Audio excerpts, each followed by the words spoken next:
Hello, everyone. Happy Tuesday. You're here on America, Some Assembly Required. Anna Maria Reitzinger and I will be talking about the how-tos of building and operating our American states' assemblies and committees. We do have a schedule of topics that we'll be working through. We have moderators in the chat, and we will only take questions on the topic of the day. As we go along week after week, we hope to address and answer your questions on building your state assembly. Today's topic has to do with Jural Assembly committees. So please stick to the topics and let's assemble. So we know Anna's going to be a little bit late today. She's still on the other podcast, which is fine. So I'm going to share with you right now the Jural Assembly setup and all of the committees that are involved within Jural Assembly. So the first committee that we have on our list is called the Court Venue Committee. And everybody wants to realize that, we have to have a space in which that we can hold our lawful courts.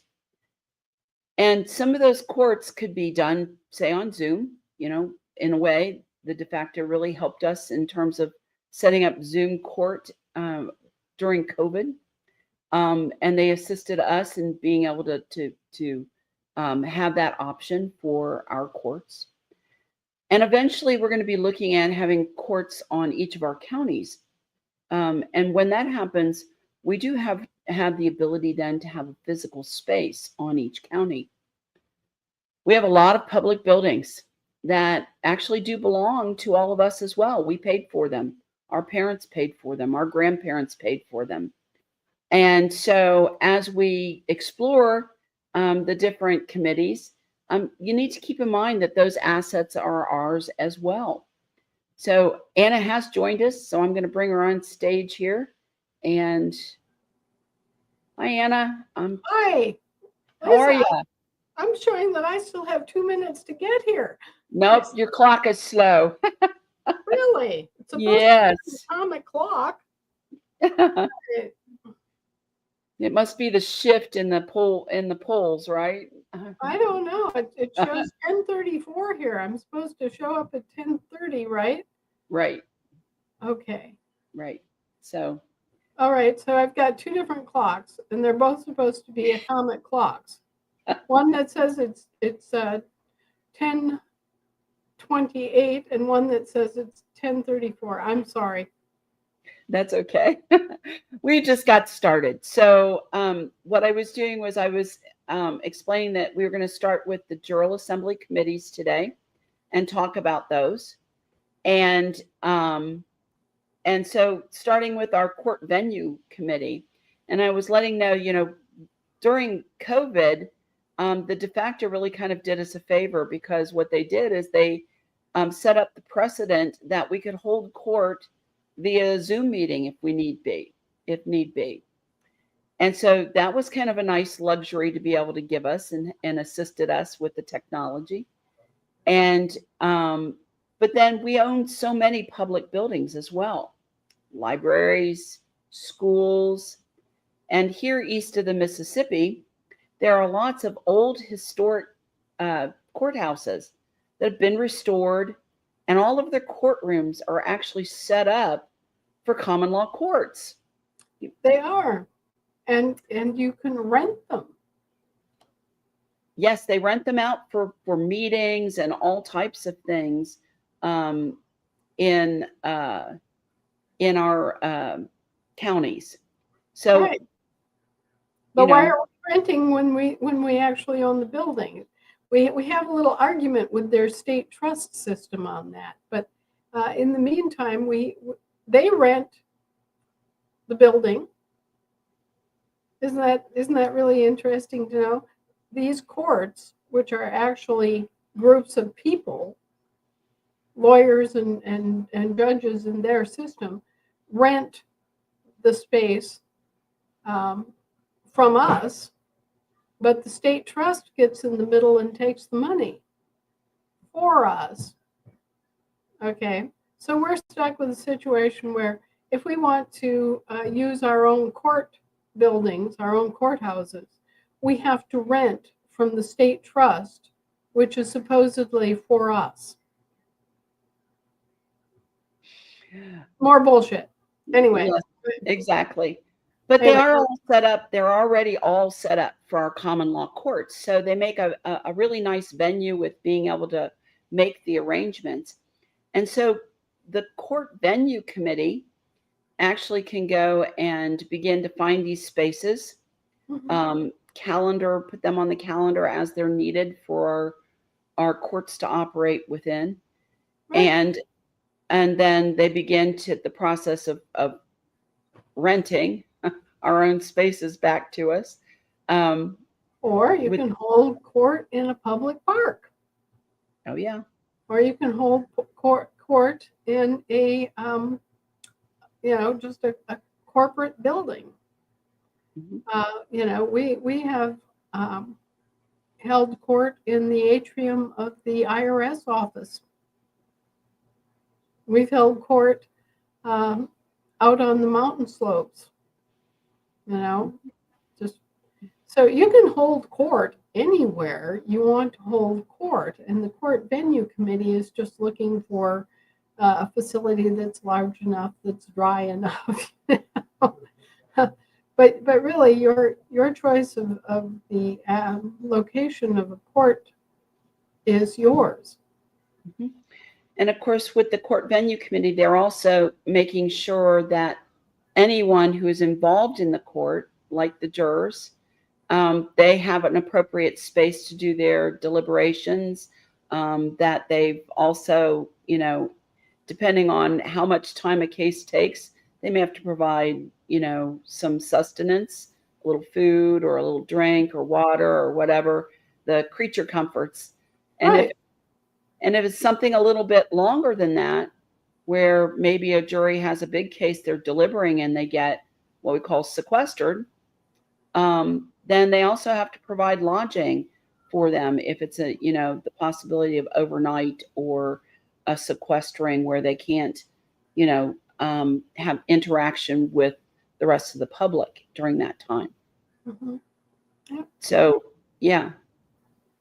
So that's kind of the job and the work of that committee, to be prowling around, looking for those spaces and starting to get an idea of where they can physically hold those courts if that's need be.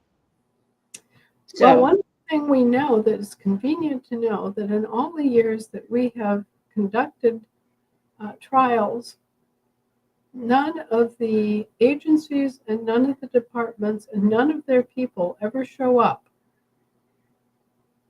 So it makes very short work for the jurors to determine an outcome. Yeah. And I was going to ask that about, what if they don't show up? What are our options then? Well, then they've defaulted under their own system, and we can use American Admiralty to claim that they defaulted under their own system and, enter a default judgment in favor of the claimant. Usually the claimant that shows up, or the injured party that shows up. The IRS has no basis for what it does. No. And so they don't show up. Now, will the determination of our court be honored with respect to our people? Yes, it will. The tough part is convincing them that this is one of ours. It's not one of yours. Leave them alone. We have to build up our court system enough so that they have to recognize us and they have to recognize our people as a separate population. And at that point, they don't have any choice. For the most part, what we experience is that the judicial councils that they've set up all over the country, which are just private organizations, right? It's just a bunch of lawyers and judges getting together and seeing what they can get away with. Typically, they backwater and say, okay, well, that's one of yours. We're not going to mess with it, because it's a lot easier for them to do that and a lot safer for them professionally to do that.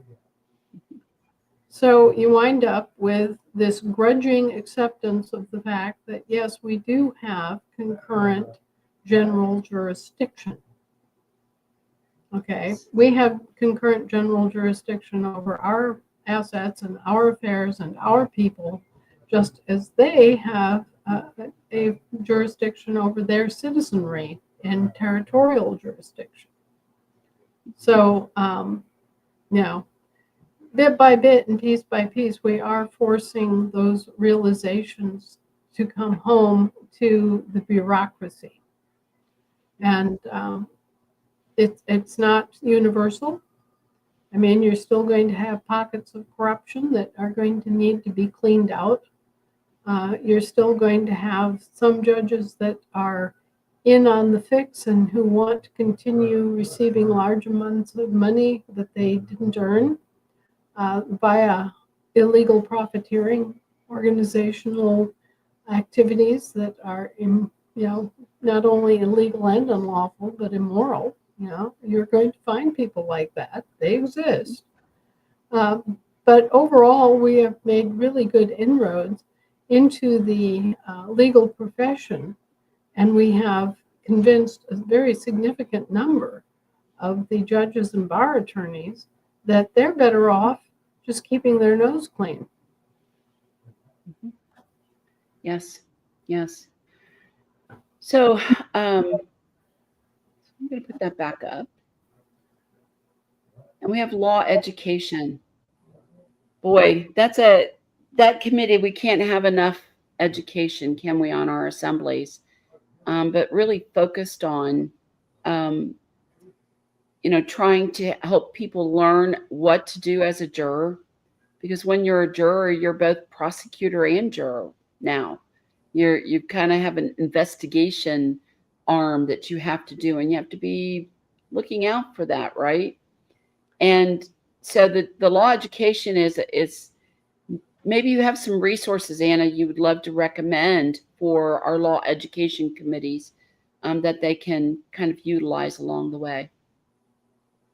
Well, I have recommended that as a historical primer and overview of the subject of common law, that people read Brent Winter's The Excellence of Common Law, which is a tome, I will admit, but which is a really good overview of common law as, a form of law that is distinct and has many different variations, but which is our American common law variation, is our actual public law. And so for an overview and history and insight into the common law, that is a very good reference.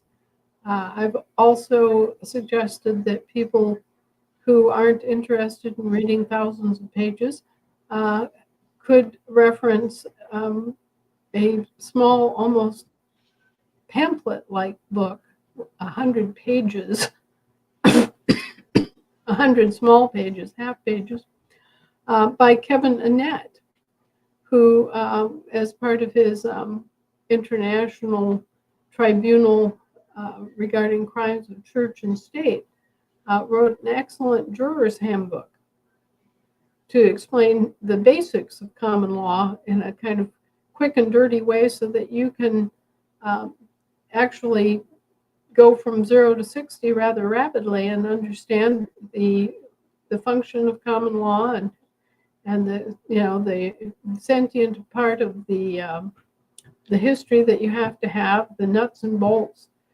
He stripped it down rather nicely to just the facts, ma'am, and it allows a juror, even somebody who has no background in law at all, to understand their function as a juror and to do a good job as a juror. So there's that little handbook, which is 100 pages, and it's published by ITCSS.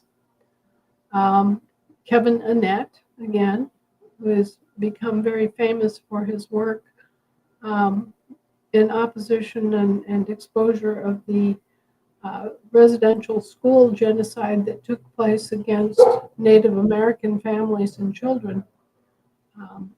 So I do recommend his little common law handbook for jurors. And it's posted on the TASA website. So we've got two really good references right there. I think that as another invaluable resource book that we have is the multi-volume set of Benedict's American Admiralty. I believe it's technically just called On Admiralty, Benedict on Admiralty, and it's American Admiralty. And so this explains our admiralty law. And we do have American admiralty law, and we need to be able to deal with that side of the equation also. So we've got some very excellent references. We have some knowledges which help us clear the field. An awful lot of what goes on is based on confusion. For example, most people don't know and are never told that federal law does not apply to us unless it is published in the Congressional Record. All of the law that is published in the Federal Register does not apply to us. It applies to our public servants. It applies to the foreign citizenry that is here on a residential basis, on a temporary basis to provide government services. So right away, we can chop through an awful lot of BS and get right down to, does this federal law apply or not? And the first test is, was it published in the Congressional Record? If it was published in the Congressional Register, it doesn't apply to us. Mm-hmm. And that's the vast majority of federal law does not apply to us. Only about 8% of all federal law applies to Americans. And it only applies to Americans under certain conditions. For example, if you walk into a post office and start shooting, okay, now you're in federal jurisdiction because you've entered into one of their offices, right? You have entered federal territory, okay? So that's a rather abrupt example, but yes, if you go on to a Air Force base and you steal a vendor cart or something, okay, you're now in federal jurisdiction because you're on their turf. You're in an Air Force base, okay? So there's no doubt that you're subjecting yourself to federal law when you enter a federal facility, okay? That's one of the ways that you can become subject to federal law. If you're engaged in the interstate sale, manufacture, or transportation of guns, alcohol, or firearms, or alcohol, tobacco, or firearms, yeah, well, then you are engaging in a federally regulated activity. And yes, once again, you come under what? Federal law. If you are engaged in interstate commerce, that is, if you are knowingly operating as a corporation and you are engaged in going across state borders to conduct business between corporations, then you are subject to the Interstate Commerce Clause. And that's kind of a catch-all that the Congress attempts to use to extend its long hands and sticky fingers into a great many aspects of our lives. But the Interstate Commerce Clause was actually pretty restricted, and it was a limitation, a positive limitation. The Interstate Commerce Clause was enacted to ensure that there was freedom of commerce between the states, between the different states. It was not enacted to restrict business between the several states, which it often winds up being used to do. And it could be challenged on that basis, but we need to bring the issue before the court.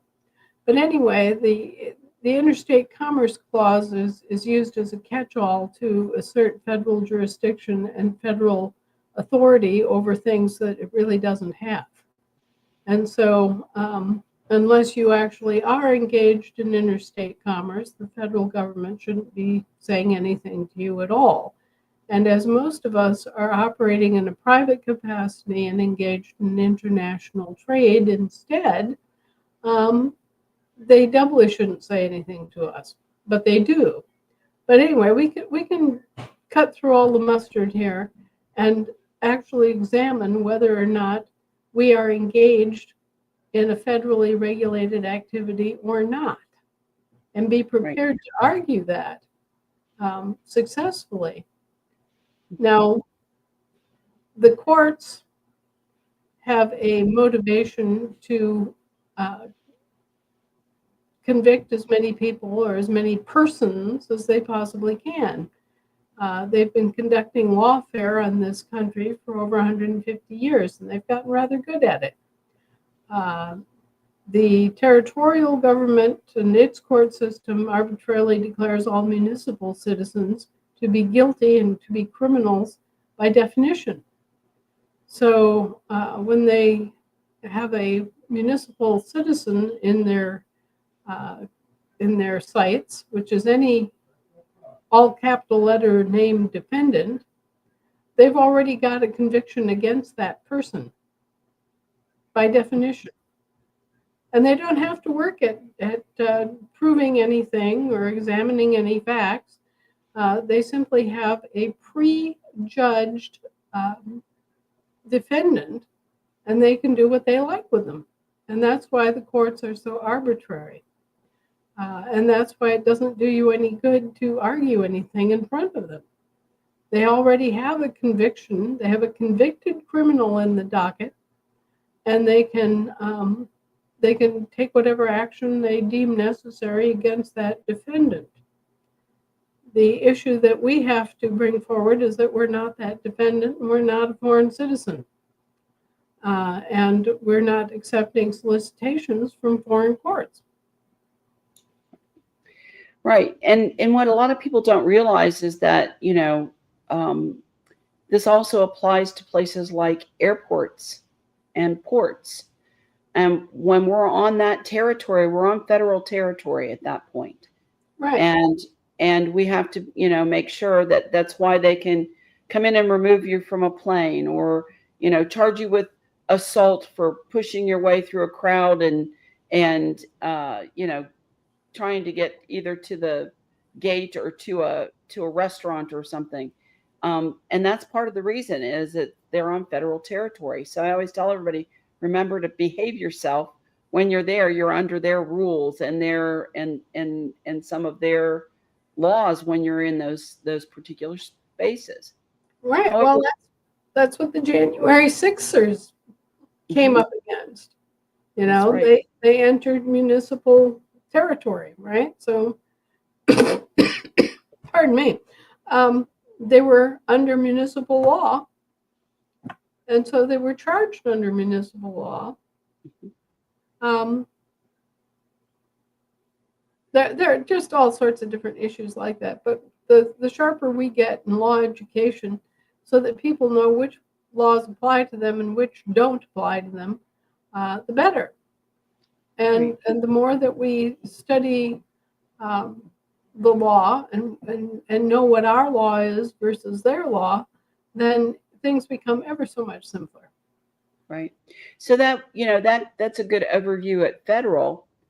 But one of the things that plagues many of our people on our states is actually the state draconian codes, rules, regulations, and statutes.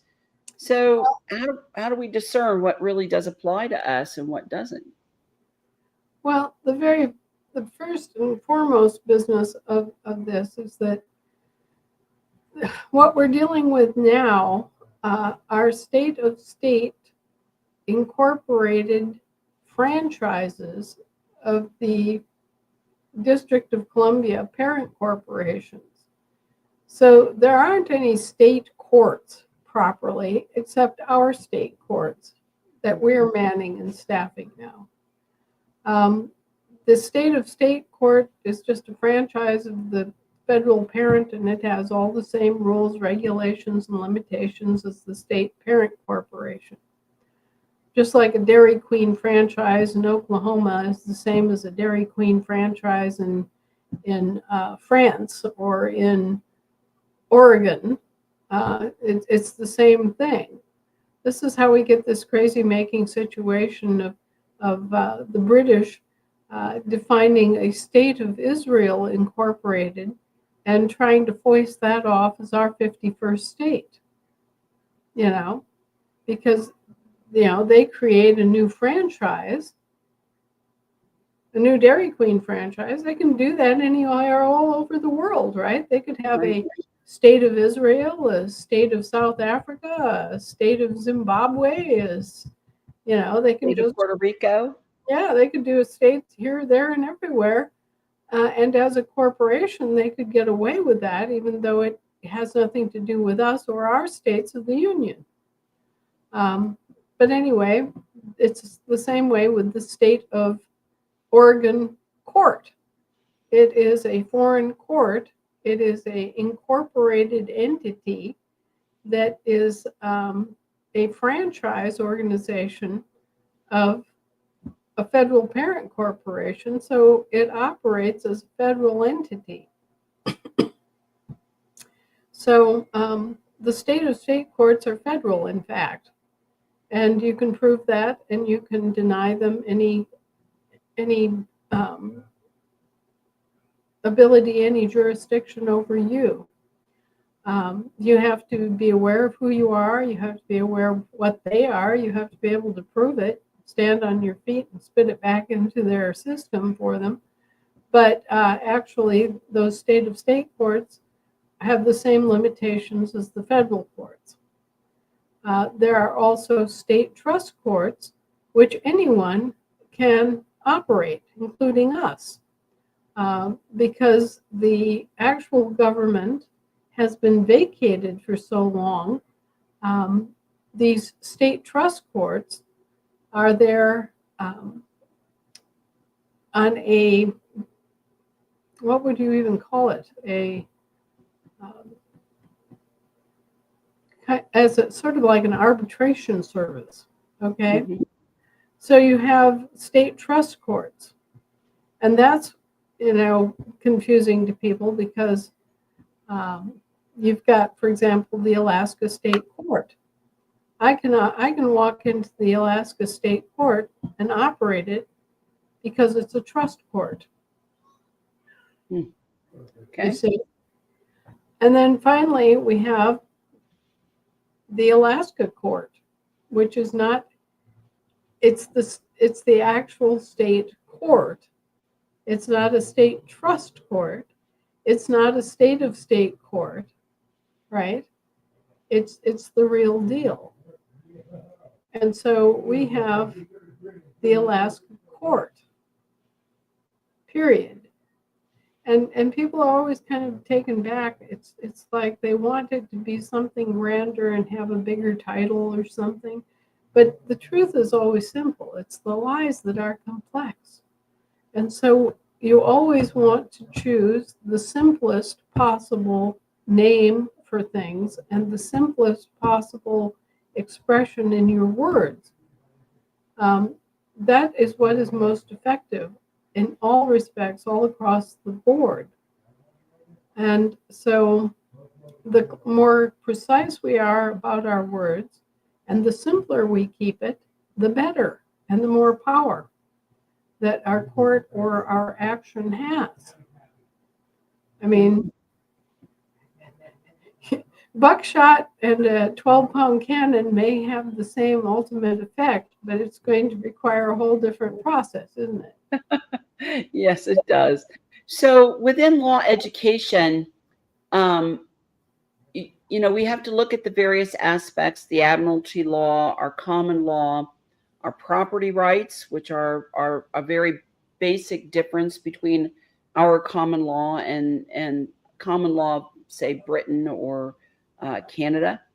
And then we also have to factor into that maybe some education, and this is a great opportunity for the assemblies to look at basically the last 5 commandments, which are, you know, kind of part of, you know, our law, how we treat people, because the standard of treatment within law is whether there's harm or there's no harm, essentially.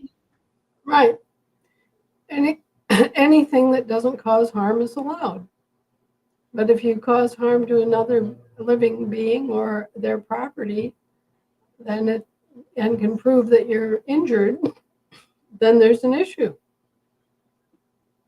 We don't do thought crimes. We don't do statutory infractions. We don't get caught up in trying to enforce regulations, ordinances, or statutes at all. And so our law is very much simpler.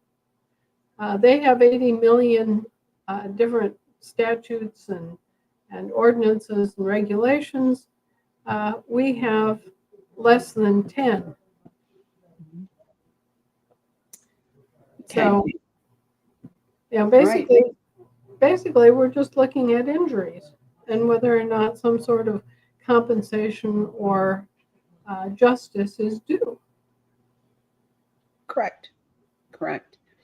So with the law education, I mean, it doesn't necessarily take someone who is been to law school to really teach that class or help organize the education. You just have to be willing to learn and put the information out there for their assemblies. Right. Well, and we keep looking for more assistance in terms of kind of textbook material for people to study that is competent. A lot of our law has been buried in the back of dusty rooms for too long a time, actually. And it's hard for us to always access those resources in a way that is commonly available. But it does exist, and more effort is being made by more people worldwide to bring forward the actual law. Now, you may have seen this past week that a international arrest warrant was issued for Benjamin Netanyahu as a war criminal. Yes. And France attempted to say that they were not bound by the International Criminal Court. Well, as it turns out, France is bound by the International Criminal Court because they have a contractual obligation to honor the International Criminal Court. This has been a big, cause célèbre in the world of law this past week, with the government of France coming out with egg on its face. The other big thing that crossed the law barrier was that the government of Kenya had given Bill Gates diplomatic immunity in Kenya, so that the Gates Foundation had basically bought itself diplomatic immunity in Kenya.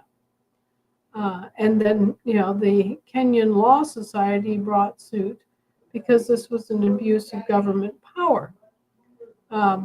There's nothing diplomatic about what Bill Gates does. And so they rescinded that diplomatic immunity for Gates and his foundation workers. And now they are scrambling mightily, trying to justify why they should have diplomatic immunity ever, anywhere. And at the present moment, they don't have it. So, the push is on to arrest Bill Gates. Bill Gates has been running around the world using his money to promote unlawful activities. So he needs to be arrested and charged, and he needs to have his wealth confiscated because he's used it for criminal purposes. Right. I mean, if he had a choice between making the world joyous and healthy and using his money to promote good things, and instead he's been roaming around doing bad things. So we will simply remove Bill Gates and his ability to use his money for terrible purposes because he literally has been engaged in crimes against humanity. The U.S. has tried to use that same excuse too, that they don't fall under international criminal court. Well, well, they didn't sign a contract saying that they did. Right. And unfortunately for everybody, because the criminals had the choice of submitting to international law under the ICC or not, and didn't choose to. It's like asking a pirate, well, do you want to be accountable to the law or not? And the pirate says no. Yeah, that's true. That's very true. So very, very interesting. And I sincerely hope somebody gets him because he deserves every inch of whatever he gets. I had a wonderful dream in which Bill Gates had been brought to trial and convicted of crimes against humanity. And then everybody who had lost a loved one as a result of his phony vaccine lined up with a needle full of the gunk and injected him with it. Oh boy, that's some punishment. Some Well, punishment. it didn't last long. No, I'm sure it didn't. I'm sure it didn't. But he did look like a giant porcupine with all these weird appendages sticking out, all these hypodermic needles. Yes. And, I didn't feel bad. I didn't feel sorry for him. No. Because I knew that each and every one of those hypodermic needles represented a life that was taken because of him. Mm-hmm. Exactly. So let's move on. Let's talk about jury pool.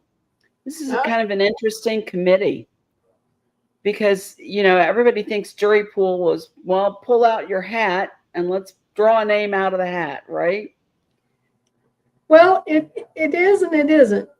I mean, you do draw jurors at random, but then they have to go through a process in which the individual jurors are evaluated for eligibility. Not every juror is eligible to serve in every court on every issue. So, for example, at random, we draw a juror who is related to the victim of the crime. Okay, well, they're eligible to be a juror in general, but in this particular case, in this particular instance, they have a conflict of interest that mitigates against them being a juror in that particular situation where they are related to the victim of the crime. Okay, so we do this sorting process, and the prosecution, if there is a prosecution, or the defendant, if there isn't, or the defendant and the plaintiff, whether there's a prosecutor or not, they get to, or a public defender or not, they get to cross-examine the jurors, searching for conflicts of interest, searching for anything that would be prejudicial.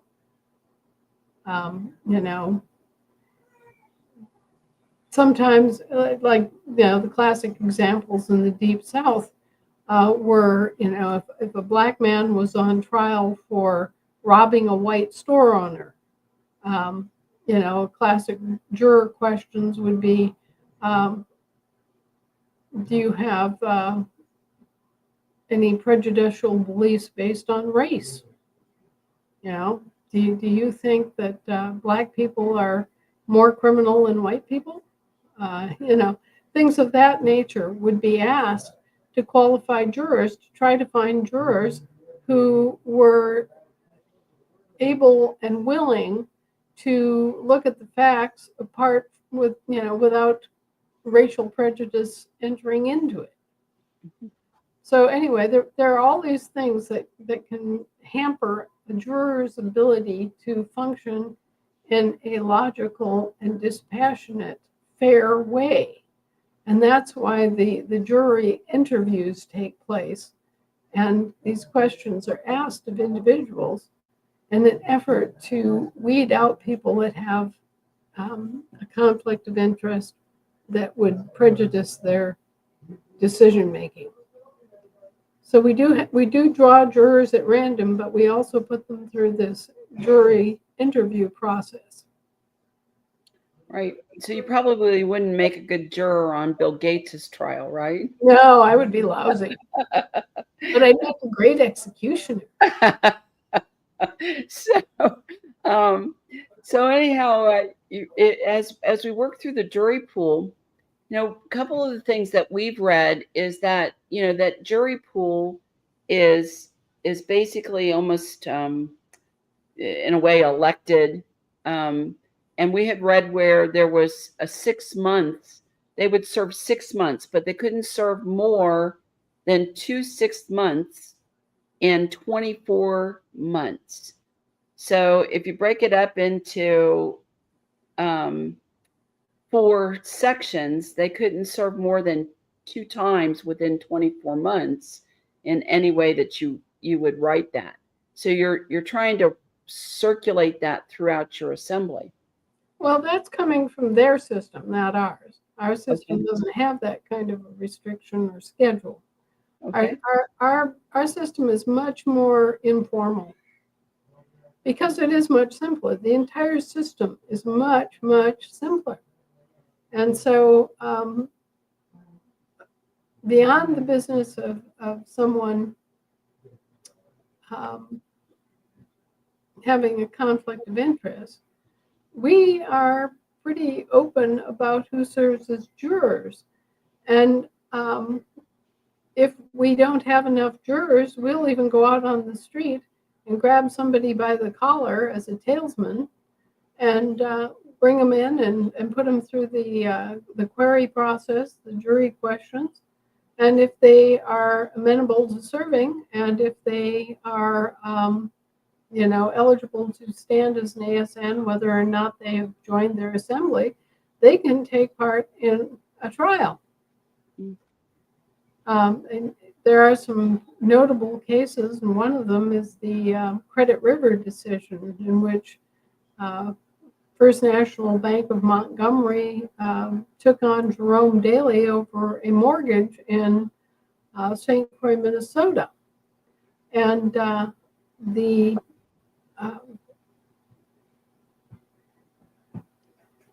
Justice of the Peace, Justice, I believe his name was Maloney, used talesmen to make up a jury. Just went out on the street and grabbed people and brought them in and questioned them appropriately and certified that they were eligible, and boom, there you had it.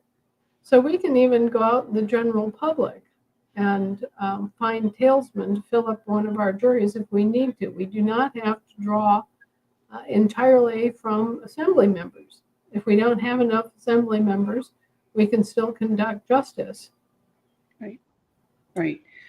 So as we pick out of that hat, we have to be cognizant that within, you know, some of our stages of for example, between, you know, someone who's a juror and participates in an arbitration can't participate in the same trial.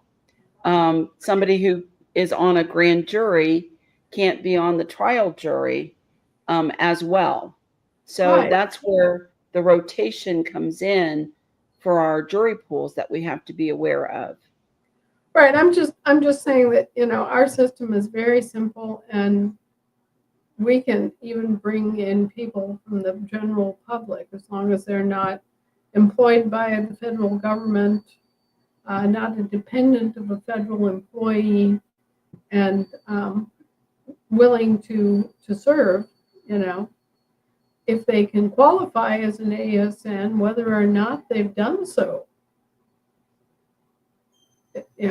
They're potential juror material for us as talesmen.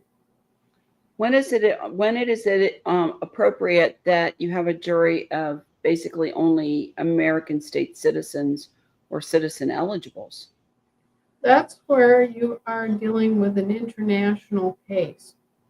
Because remember, the American state citizens are the ones that can represent the state in international affairs.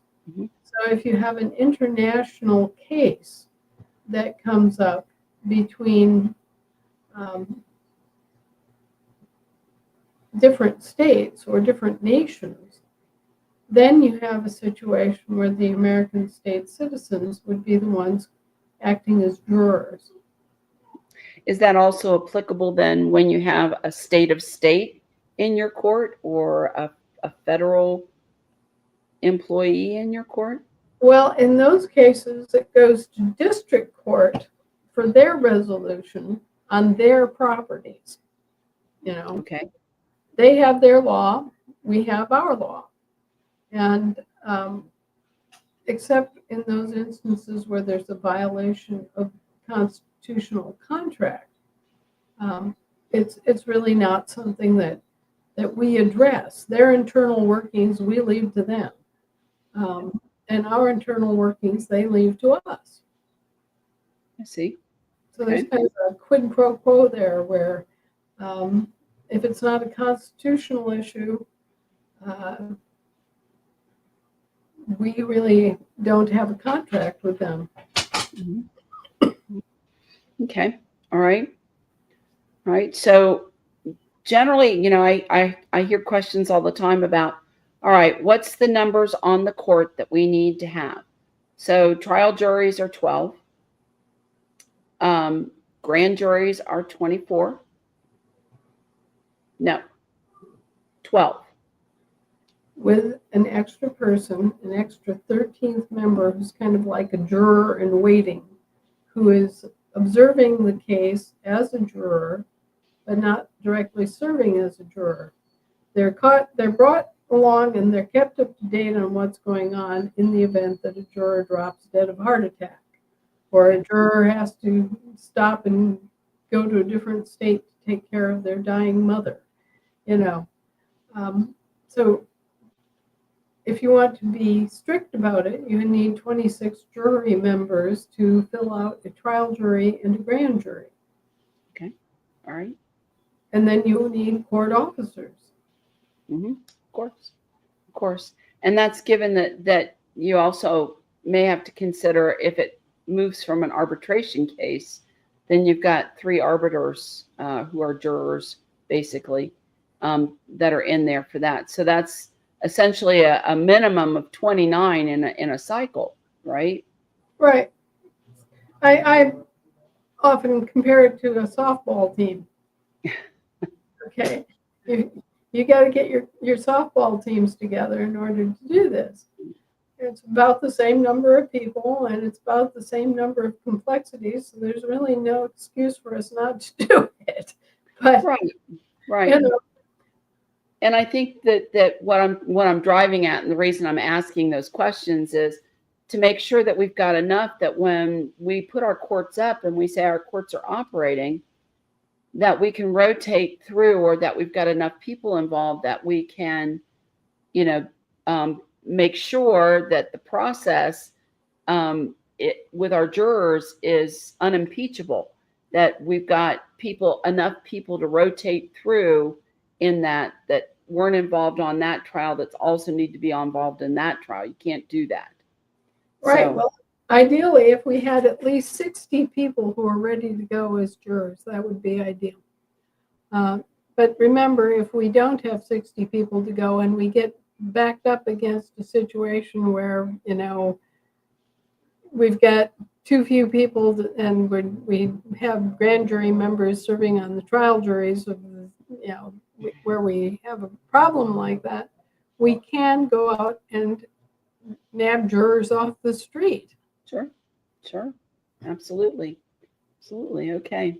So get a hat, get some names, put them in that, right? Draw them out. Softball teams, we're going to create a league here, you know. There you go. So how does that work with then if we think about postal area courts? Where do postal area courts draw their jurors from, Anna? From the postal area. Okay. From postal,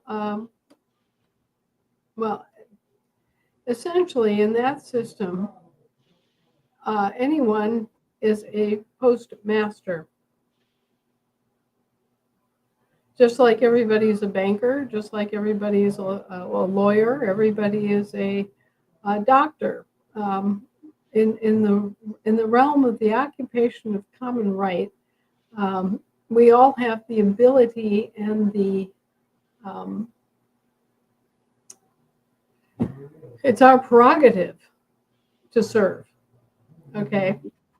Now, a postal area code is a court is a federal court, so of course you're going to enter upon it as a federal person.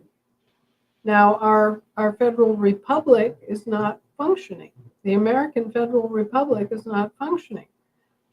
So what do? How do we enter in a federal area court when we're not federal citizens? Okay. Well, this thing goes back to the Federation as the delegator of the delegated powers. What happens to the delegated powers when the intended recipient of the delegated powers is unable to perform their duties? Well, then it kicks right back to the Federation of states. And so if you're going to enter into a federal court, that naturally is a court belonging to the Federal Republic, our subcontractor, our disabled subcontractor, what happens? Well, the Federation has the right, as the delegator of the power, to step in and, as we say, mow your own lawn. Because basically, what happens is that the American government hires the U.S. government to provide stipulated services. If any one of the federal subcontractors can't perform, and in this case, the American subcontractor, the Federal Republic, can't perform, then the responsibility and the power goes right back to the delegator. And you can observe this in real time, in real life, with my famous lawn care service example. Okay, you hire a company to come in and mow your lawn and trim your hedges and rake your leaves. They have stipulated services, and you empower them to come onto your property and provide those services. And everything goes along huckledybuck, they show up on time, they do their work, you pay them, they're happy, you're happy, everything gets done. Well, then what happens when the company that you hired goes bankrupt? Well, suddenly they're not there. Yeah. They're not performing their duties, right? Right. Well, then you, as the contractor, have the choice of hiring a different subcontractor or doing the work yourself. And this is exactly the situation we have. The American Federal Republic stopped functioning in 1861. It no longer had the quorum necessary to conduct business. And so here we are. it got bounced back into our court. Got the contract was waving around in the wind, right?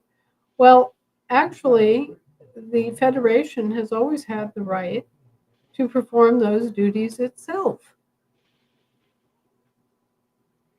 And so we come back in as the delegator, and we run the federal court, because the Federation, as the delegator, can obviously do all of the same things as the federal republic could. Right. Right. Okay. Well, that's good. We I still get some questions on postal area, and when does that kick in? You know, when do we use a postal area court? Well, the appropriate place to use a postal area court is when our continental marshals arrest somebody in international jurisdiction doing something that is illegal or immoral or unlawful. And at that point, we can enter in and we can render judgment as a postal area court. Okay. All right. So, so Anna, we're through jury pool up on our chart. Before we go into court oversight committee, we're at 3:30, so we've been an hour. I'd like to go ahead and start answering some questions, because I think there are some questions here that might take a little bit of time to answer. Sure. As we go through. So, and since everybody's being really good about sticking to the topics, I'd like to be able to get their questions up here on the screen. So, Tess Welsh has a question. Is it prudent when investigating spaces, should venue committee members be questioning if open carry is okay at this site? Well, of course. I mean, our law provides that people can arm themselves and they have the right to keep and bear arms, right? Right. So any place that we hold court should potentially be open to having members that are coming around the venue. But we, as a rule, just as a court rule, especially in cases that are charged emotionally, we draw a circle around the courtroom and the building where the court is taking place, and people are understood to agree not to bring firearms into a court. Correct. It's really, we've kind of grappled with that issue on the Ohio Assembly, and everybody was very, we had that, if it's your right to keep and bear arms, and everybody in the courtroom is armed. However, we also know in history that there have been shootouts in the middle of court, and, and that's not something that we want anyone really involved in as an act of, or in the process of rendering justice to our people. How is that fair to the onlookers of the trial, or anybody, the jurors who are participating? We have an obligation to keep them safe. So we even have an obligation to keep the person who's accused of the crime safe. Absolutely. So, there are a lot of heinous crimes that are committed, and those crimes engender a great deal of emotional support or emotional anger. So a courtroom is not a place for guns. And, what we've had is our jurors pull up in a parking lot, and you see them taking off their guns and shoving them under the seat, locking their cars, right. Going there and then attending to court. And that's the way it should be. Courts are supposed to be a sacred space. They're supposed to be a place where we're seeking justice, and where a good faith effort is to be rendered in that cause. Now, we can't always satisfy everybody about the outcome of a court case. I mean, sometimes people get off and away with things that they shouldn't, frankly. Mhm. Other times, people are judged more severely than they rationally should be, and wind up getting a heavier sentence than they should carry. These are things that we entrust to our juries. And juries are human. They're not always 100% right, okay? But we can't take justice in our own hands then and start shooting jury members or start shooting defendants just because we don't agree. Okay, so we do have a restriction on carrying guns in court, and it's just a practical matter to prevent more crime from happening potentially. Sure, absolutely. Okay, I'm not exactly sure about this question. May need a little a clarification from John. What happens when de facto court has a man's name on it, or same as the jail, like the one on my county? You must have a Perry courthouse or a Perry court jail. Well, you have to understand that in the mix-up after the Civil War, they did a whole bunch of things that were kind of illegal and unseemly. And one of them was to name court buildings and jails after individuals that helped in that process. And that's a foreign thing again. That's not part of our tradition. Our courthouses are named after the counties. You know, it's the Jackson County Courthouse. Right? That's us. We don't have the Raymond B. Anthony courthouse. We don't have the Felix Herman jail. Okay? Our courthouses are paid for with public money, and therefore they are named appropriately after public political subunits like the county, okay, or the state. They're not named after individual donors who, contributed money or land to building the courthouse. Mm-hmm. Okay, right there, that tells you that it's a private institution versus a public institution. Okay. All right. I'm going to show. How do we operate a state trust court? Very carefully. Sounds like one that needs to be studied well before we even think about that one.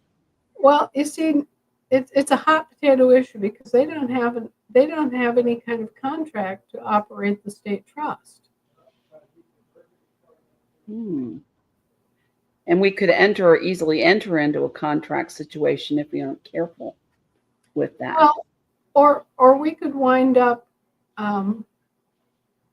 subjecting ourselves to the state trust, or we could wind up operating a state trust court under the same executor dissolutor circumstances they operate, if we don't have everything nailed down real tight. Now, for example, when I have operated the state trust court, I've done so in specific kind of court, okay? There are 7 different courts that are available, and among those 7 different kinds of courts that are available in a state trust court that's been set up by a British territorial government, You can operate courts of record. You can operate trial courts. You can do all sorts of things. But you have to go into it properly defined. And you have to have your credentials ready. And you have to, you basically have to go through an entire assessment before you operate that court, or you can get into trouble. Now, I've never encountered anyone that challenged my right to operate the state trust court. I have encountered state officials who resented the fact that I operated the state trust court. Of course. But they really can't say anything about it if you've got all your ducks in order. Right. The hard part is that you have to have your ducks in order, and you have to have everybody who's involved have their ducks in order, so that there's no chink or avenue left for them to, protest your decisions or to question your authority or otherwise find a means of overturning your result. Okay, so if you're operating the state trust court, you are faced with a number of decisions about what court within that venue that's available is the right venue. Which kind of court are you going to operate for the state trust, and what are your qualifications? What political status are you standing in order to operate the state trust? Because you see, when they operate the state trust, they're doing it as an executor de son tort. They're doing it as a complete outsider coming in, accepting the responsibility of the trustee and operating that court as they imagine we would want that operated for the betterment of the entire group, right? When I go in and I operate that state trust court, I'm operating it as someone who is a donor of the state trust, who has the ability to liquidate the state trust. And that's a whole different standing and status. Yes. Okay.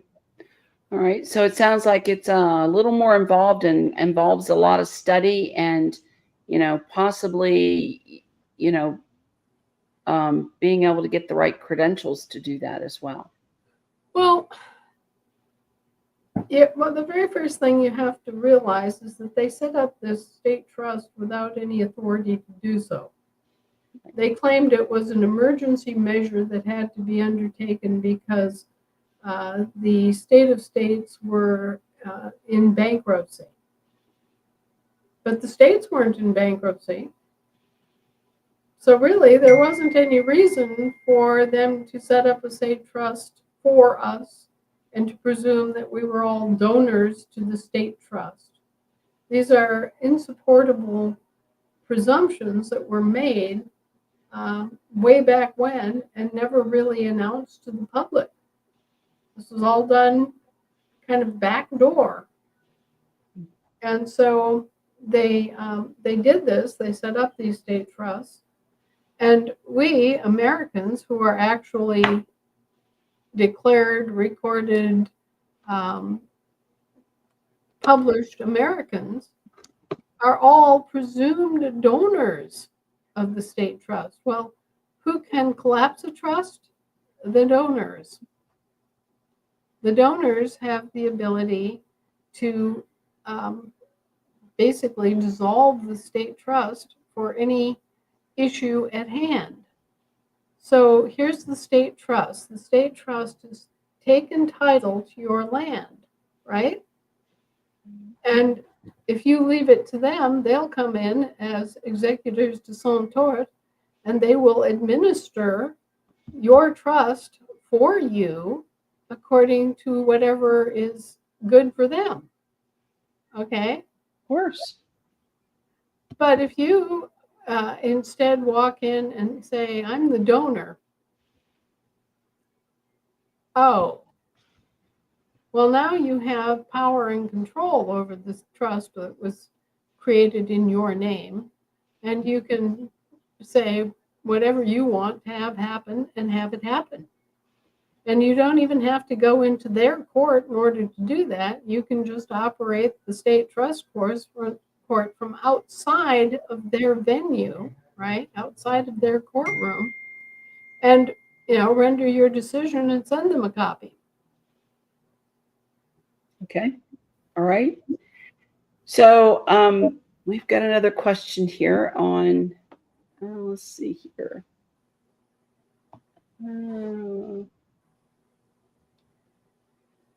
Michelle on New Hampshire. Could you explain the process when our courts go after a state government official? You stated earlier they never show up.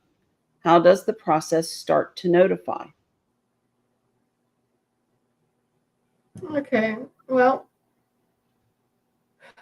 at the present time, all of the state government officials are actually private corporation officials.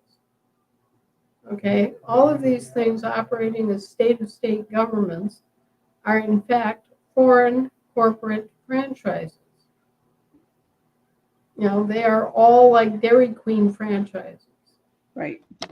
Okay, so what you're really going after is a kind of specialized franchise operator.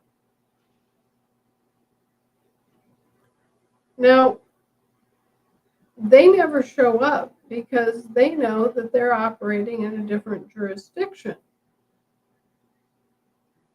Okay? Where the pedal hits the metal is when they violate our natural and unalienable rights by trying to impose statutory law, regulations, ordinances, and that sort of thing on us. Now, our courts don't really go after the state government officials because a government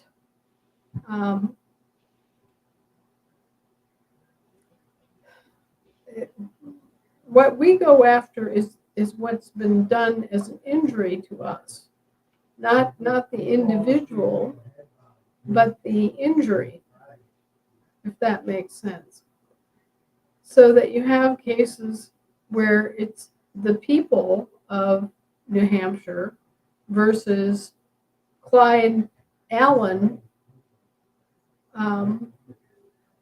mayor, or something of that sort. But we don't go after the corporate entity. We go after the officer, and that is always done in the guise of a people's court.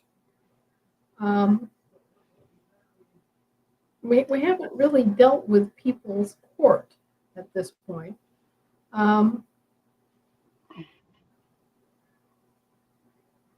Because, well,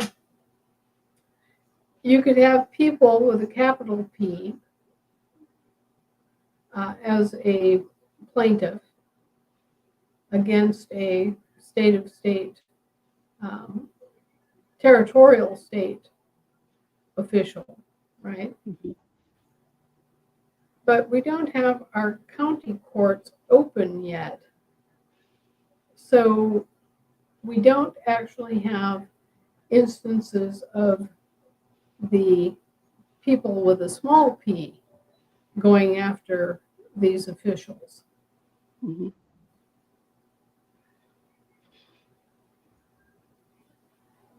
There, right now, just sitting here thinking about this, there's such a plethora of different circumstances that could arise at both the county and the state level that I'm kind of at a loss to describe the process. The first thing you'd want to notify them of is that they are encroaching and trespassing, and that they've created an injury of some sort. Give them a chance to correct that. Give them another notice and chance to correct that. And if they don't do so, then you have the option of a default judgment against them. So you can enter a default judgment against them based on the law in their jurisdiction, but you can also secure an enforceable judgment against them in your own jurisdiction. The problem being that at the present time, short of sort of a sheriff that is going to deputize the populace, there isn't an enforcement available against a state official who is operating in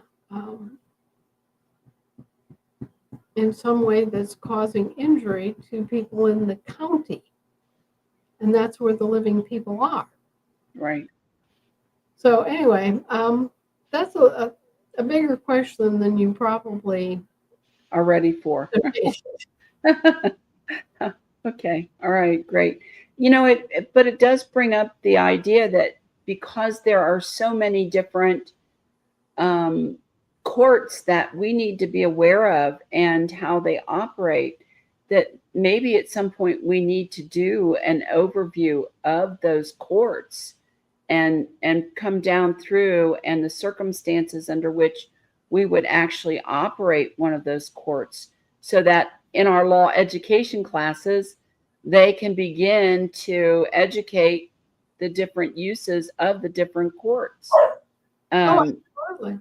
Yeah, because we, those of us who are completely neophyte to the idea think one court's going to do it, right? Well, one people's court could theoretically do it, but getting there is a whole different matter. Right. Yes. So, and it sounds like the nuances are there enough that, we have to make sure that we know what we're doing and that we can appear competent, so that we're not, the things that happen within our courts are not voided, basically, or overridden in another court, in their court or in their Supreme Court or whatever. Right. Well, here's the problem. We have 3 different forms of government and 3 different systems of law in play, all at the same time. So it's not just learning one, it's learning all of them. And learning to stay out of the 2 foreign courts is job one for every American. But also, if you're forced to interact with those courts, how to do so effectively and efficiently, and to get what you need or want out of that process. So, it's people go into the foreign courts every day and they dispute, and sometimes they win, rarely, but sometimes they do. And when they do, it's almost always because of either just sheer dumb luck or because they studied hard for a long time. Right. Yeah. Preparation is important, even in our courts, as we, go along with all of this. So, right. Well, our courts and our law that we subject ourselves to is very simple and draconian. It's based on the idea that with great power goes great responsibility. And, with every right goes a responsibility. So we are responsible to act with due care and consideration, for example. Mm-hmm. Yes. Our employees. And we have to ensure that due process too. Right. Our employees are what are deemed personally and commercially liable. Okay, so what are we talking about? We're talking about their corporation is liable. Mm-hmm. Not them, the individual living person, the man. not a person in the way that we talk about persons, but a corporation. Okay, so their office is liable. Their corporation is liable in their system, Right. but not the individual. So that's Right. part of the reason that we have an unaccountable government service provider running rampant over everyone, is that the individuals that are running the show are not accountable. Unless they make a personal mistake or personal harm. And then that's when you can bring that into the factor of personal liability under the Clearfield Doctrine. Correct. Right. Well, you can try to bring them in under that, proviso, but chances are they're going to try to evade. Mhm. And until we have the proper enforcement in place or start deputizing large numbers of people from the general public, it's difficult to nail these guys down and say, okay, well, you did this and it resulted in that, and this harm has to be mitigated, and therefore you are going to spend 10 years in jail. Mhm. We can only do that using their court system at this point because we don't have enough jails at our disposal. Right.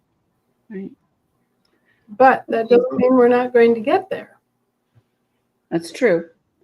You know, I was talking with Virginia last night, the Virginia Assembly, and I told him, I said, realize that once you're standing and you're looking at seatment, that's just the starting line, right? And all of us are just getting to the starting line. And we still have a lot more to learn, a lot more to engage with, and ways to grow our assemblies as well. And we've got a lot more people that will be coming in as we progress. So, Absolutely. And right. organizing the counties and the county courts and operating the union states is really the key underlying all of it, because if you stop and think about it, it's the union states that are the sovereign states. The states of the union are instrumentalities of the sovereign states. And so, we're operating in international jurisdiction. They're operating in national jurisdiction. Well, where is the real power? National jurisdiction. Right. We have our powers in international, and we do that.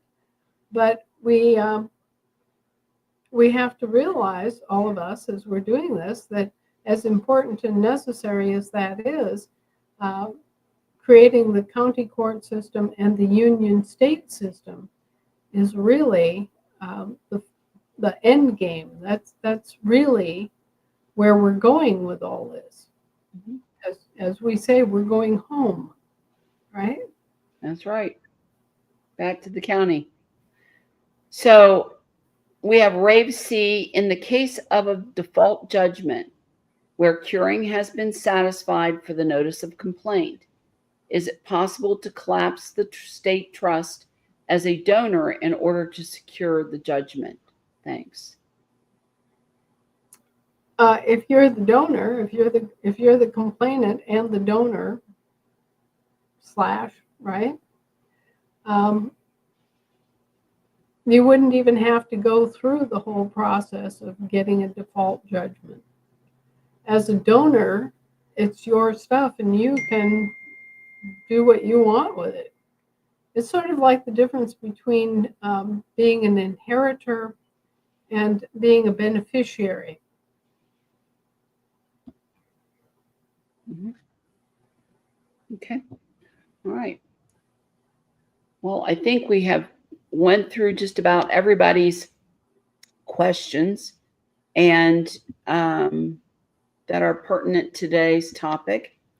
And I think we're there at the end of our hour and a half. So yeah, well, it's like 3 hours for me, kiddo. So I know, throat, and you need some Mullen tea. So what a good idea. yeah, there you go.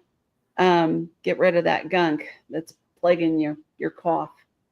Yeah, So I didn't get a chance to ask you, how was Thanksgiving?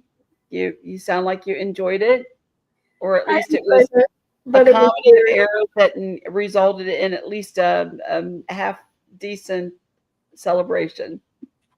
Well, we were trying our first keto Thanksgiving because, of course, Jim is on a restricted diet to help him overcome his insulin sensitivity. So anyway, we were going to have an unusual day anyway, but it was exacerbated by Shannon forgetting the chicken, forgetting to pick up the turkey. He'll never live that down. We forgot the turkey, you know. So anyway, by the time this was discovered, the butcher shop was closed, and there wasn't time to defrost another, turkey. So we wound up using basically delicatessen turkey and just turning some slices of turkey into a Thanksgiving meal. It worked out fine, but it was kind of different. I have to say it was a lot less work. We didn't do the pie with the pie shell and all that. We wound up doing a pumpkin custard instead, which was delicious. But, we got through. That's good. We all survived it. So anyhow, all right. Well, thank you so much, Anna, for today. We'll pick up next week again on our committees and keep moving forward through Jural Assembly. Yes, it's going to vary to the audience. It's going to vary a little bit as we move through it, but as the subjects and the particular topics that relate, we're going to try to address those as we go through. This is good learning for everybody along the way. So we're going to keep working on those committees, and then we'll get back into, the people, our officers of our court, and how that court actually operates. So we're just kind of building those building blocks, and we'll get there. Bit by bit, piece by piece. That's piece by piece. All right, everyone. Have a great week. And thank you, Anna, for the hour and a half that you've given us. We appreciate it. Take care, Lisa. Thank you. All right. Bye-bye, everyone.